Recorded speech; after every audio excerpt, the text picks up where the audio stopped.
सभी छोटे बड़े श्रोताओं को सुनीता भटनागर का प्यार भरा नमस्कार। ऑडियो स्टोरीज के हमारे चैनल कहानी जगत में आप सभी का स्वागत है।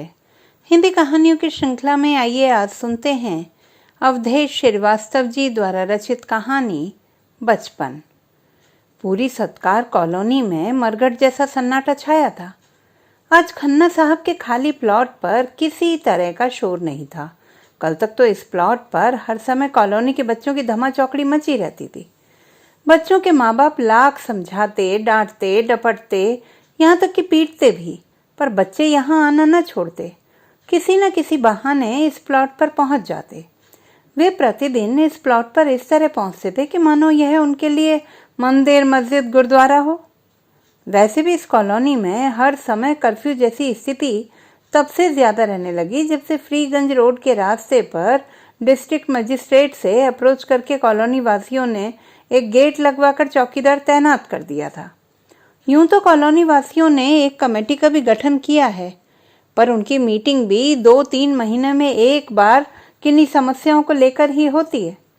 हाँ, होली, दीपावली, नववर्ष पर खन्ना साहब के खाली प्लॉट पर कनातें व टेंट लगाकर भव्य कार्यक्रम जरूर होते। कॉलोनी भर के पुरुष, महिलाएं, युवा, बच्चे सब एकत्रित होते। नाच गाना और खाने पीने के कार्यक्रम भी होते। कॉलोनी की हल्की फुल्की समस्याओं पर गंभीरता से चर्चा होती।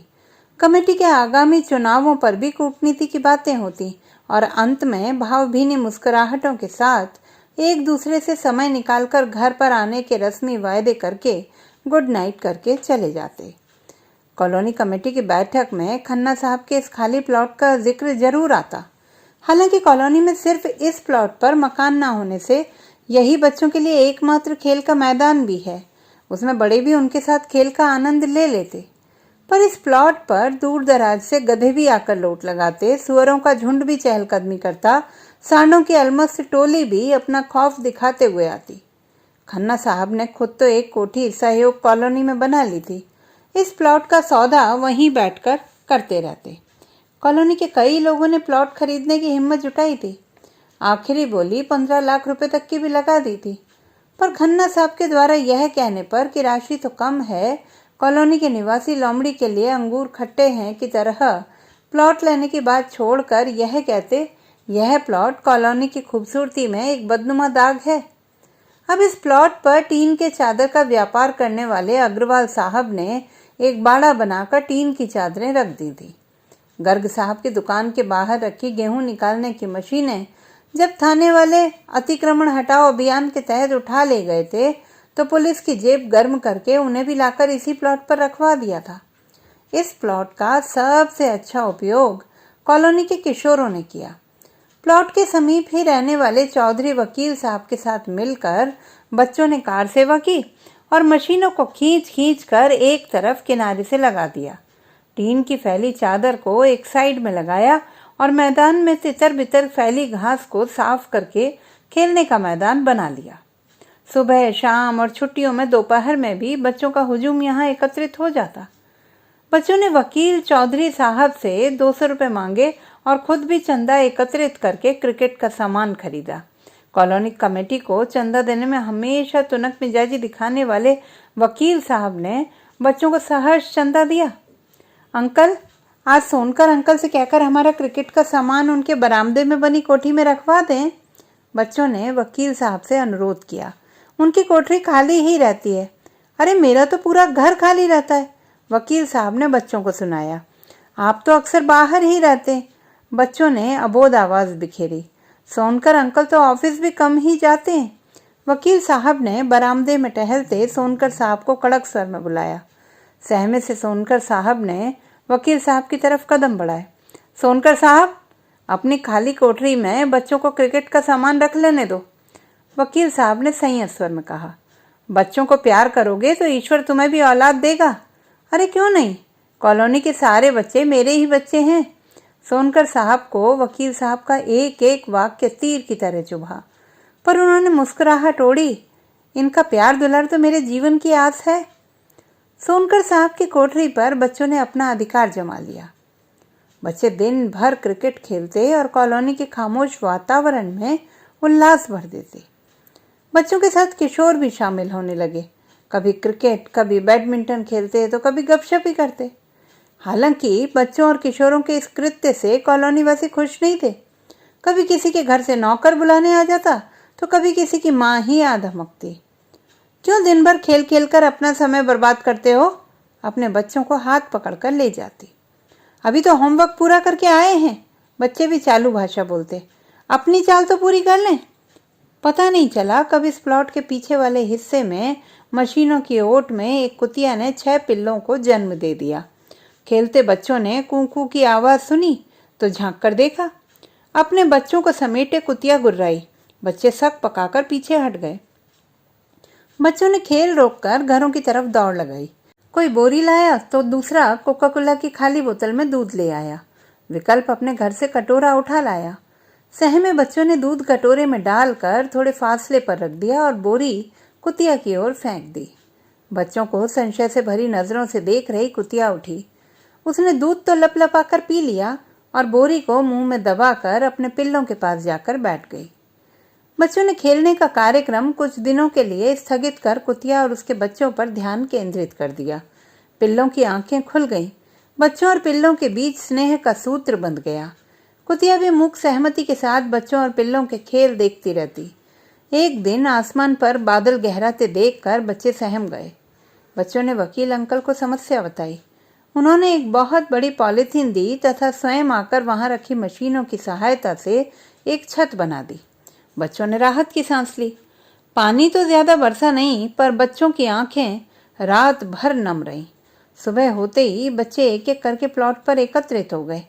पॉलीथीन के बनाए घर में झांक कर देखा तो सकते में आ गए। 3 पिल्लों को कोई चुरा ले गया था। कुतिया भी गमगीन निगाहों से उनकी ओर ताकती मानो पूछ रही थी कि उसके 3 बच्चे कहाँ गए। बच्चों ने तुरंत जाकर वकील अंकल को बताया। वकील अंकल प्लॉट पर आ गए। उन्होंने कुतिया की तरफ एक नज़र डाली और उसके 3 बच्चों को प्यार से उठाया। बोले, बच्चों, तुम्हारे पास रानी और 3 राजकुमार तो हैं। अरे वो तो राजकुमारियां थीं, उन्हें कोई भगा कर ले गया। बच्चों को सब्र नहीं हुआ। सत्कार कॉलोनी में लगे आश्रम में पिल्लों को खोजने पहुंच गए। वहां के बच्चों ने झिड़का भी, हम तुम्हारे पिल्ले क्यों चुराएंगे? बच्चों ने रानी और 3 राजकुमारों की चौकसी शुरू कर दी। बच्चे अपने घरों से बिस्किट, फल, ब्रेड, दूध चुरा चुरा कर लाते और बड़े चाव से राजकुमारों को खिलाते। रानी दिन भर आवारगी करने निकल जाती। बच्चे राजकुमारों को खिलाते रहते। रानी के राजकुमारों में अब स्फूर्ति आ चुकी थी। पूरे दिन धमा चौकड़ी मचाते रहते। बच्चों के पीछे पीछे वे पूरी कॉलोनी में डोल आते। अचानक एक दिन तेज रफ्तार से आ रहे युवक के स्कूटर ने एक पिल्ले को टक्कर मार दी। एक बच्चे ने दौड़कर उसे उठाया और औरों ने घेर कर स्कूटर सवार को रोक लिया। किशोरों ने उस युवक की ठुकाई कर दी। एक कुत्ते के बच्चे को लेकर मुझे मारा है, युवक ने स्कूटर में किक लगाई। तुम सब को भुगत लूंगा। कॉलोनी के युवकों ने फिर उसे पीटना शुरू कर दिया। इसी बीच रेलवे रोड पर स्थित देवी मंदिर वाले पंडित जी आ गए। उन्होंने बीच बचाव किया।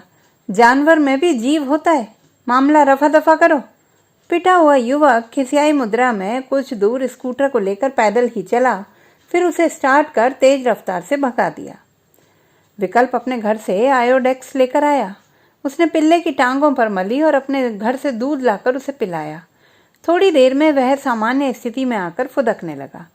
कॉलोनी के बच्चों के साथ रानी और उसके 3 राजकुमारों के प्रेमालाप से कॉलोनी वासी चिंतित हो गए। आनन फानन में कॉलोनी के प्रधान सिरोही साहब की कोठी में मीटिंग रखी गई।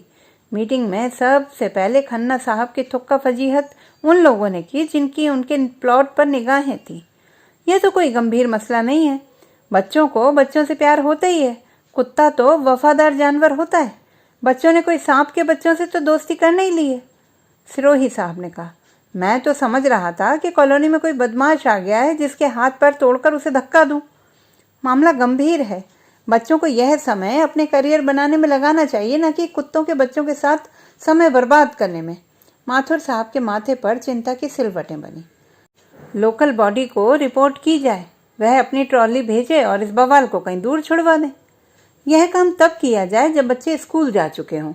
शुक्ला जी ने भी अपनी उपस्थिति दर्ज की। आजकल के बच्चों से ज्यादा छेड़छाड़ करना ठीक नहीं है। जीवों पर दया करना हमारा धर्म है, ऐसा अन्याय और पाप न किया जाए। रेलवे वाले मंदिर के पंडित जी ने प्रवचन दिया। पिल्ले आत्मनिर्भर होकर स्वतरु ईश्वर की कृपा से विचरण कर जाएंगे। यह कोई ऐसी चिंता का विषय नहीं है। परीक्षा सिर पर खड़ी है। बच्चों के लिए घर तो होटल हो गए, वहां वे सिर्फ खाते पीते और सोते हैं। तिवारी जी ने हाथ हिलाकर कहा। प्लॉट पर बच्चे दिन भर मेला लगाए रहते हैं। हाँ हाँ, ये बात सच है। सोनकर साहब ने चुप्पी तोड़ी। पर बच्चों के प्यार भरे दिल को एकदम तोड़ना ठीक नहीं होगा। यह आग तो सोनकर साहब की ही लगाई हुई है, वर्मा जी ने व्यंग्य कसा। पहले तो बच्चों को सामान रखकर क्रिकेट के लिए उकसाया, अब जानवरों से प्रेमालाप कराया। शर्मा जी, आप तो मेरे प्रमोशन से जल रहे हैं। सोनकर साहब की आवाज तीखी हुई। मैंने तो सब कुछ वकील साहब की वजह से किया। मीटिंग में इस बात पर भी अफसोस प्रकट किया गया कि एक से एक अच्छे विदेशी नस्लों के कुत्ते होने के बावजूद बच्चों ने इन सड़ियल देशी कुत्तों से दोस्ती गांठ ली। पूर्व मीटिंग की तरह यह मीटिंग भी बिना किसी निष्कर्ष के समाप्त हो गई। मीटिंग का पूरा ब्यौरा स्वयं सिरोही साहब के बेटे धीरज ने सब बच्चों को दे दिया। बच्चों ने अपने अपने घरों में अपनी अपनी मम्मी से विरोध प्रकट किया। कॉलोनी में तनावपूर्ण शांति व्याप्त हो गई। पर तीनों पिल्ले कॉलोनी के हर व्यक्ति के पीछे पीछे लग जाते। पूरी कॉलोनी को वे अपनी जागीर समझते थे। बाहरी व्यक्ति का भूख भूख कर प्रतिवाद करते, इस बात से बेखबर कि कॉलोनी के कितने लोग उनसे जलते भुनते हैं। कॉलोनी के बच्चों के चेहरों पर खामोशी छाने लगी। उनकी बेचैनी और उदासी देखकर उनकी माताएं चिंतित हुईं। आज कुछ ज्यादा दूध बच गया है, तुम रानी और उसके राजकुमारों को पिलाओ। निर्दोष की मां ने उसे प्यार से पुकारा। अब तो तुमने फल भी चुराना बंद कर लिया। वे अपनी माँ का दूध पीते हैं, निर्दोष ने तोतली जुबान में कहा। आज तो कह रही हो कि दूध पिलाओ। कितनी बार इसी दूध को लेकर तुमने मुझे पीटा है। निर्दोष की माँ उसके अबोध चेहरे को निहारती रह गई। आखिर निर्णय का दिन भी आ गया। माथुर साहब ने सिटी बोर्ड के एग्जीक्यूटिव ऑफिसर से अच्छे संबंधों के कारण तय कर लिया कि रात 9 बजे ट्रॉली आ जाएगी और सफाई कर्मी इस कुतिया और उसके पिल्लों को कहीं दूर छोड़ आएंगे। एग्जीक्यूटिव ऑफिसर के बेटे मुनीश ने कॉलोनी के लड़के विवेक को फोन पर बता दिया कि ट्रॉली द्वारा रानी और राजकुमारों को देश निकाला दिया जाएगा। बच्चों के परिवार वालों ने योजना के तहत उनसे जल्दी सो जाने को कहा, पर उनकी नींद उड़ चुकी थी। उनके अंदर आक्रोश पनप रहा था, पर वे विरोध करने का साहस नहीं जुटा पा रहे थे। बच्चे एक एक करके प्लॉट पर एकत्रित हो गए। निर्दोष के न सोने पर उसकी माँ ने उसका चेहरा अपनी तरफ करते हुए बालों पर हाथ फेरा। सो जाओ निर्दोष, मम्मी प्लॉट पर चलो, एक बार राजकुमारों और रानी को देखूंगा।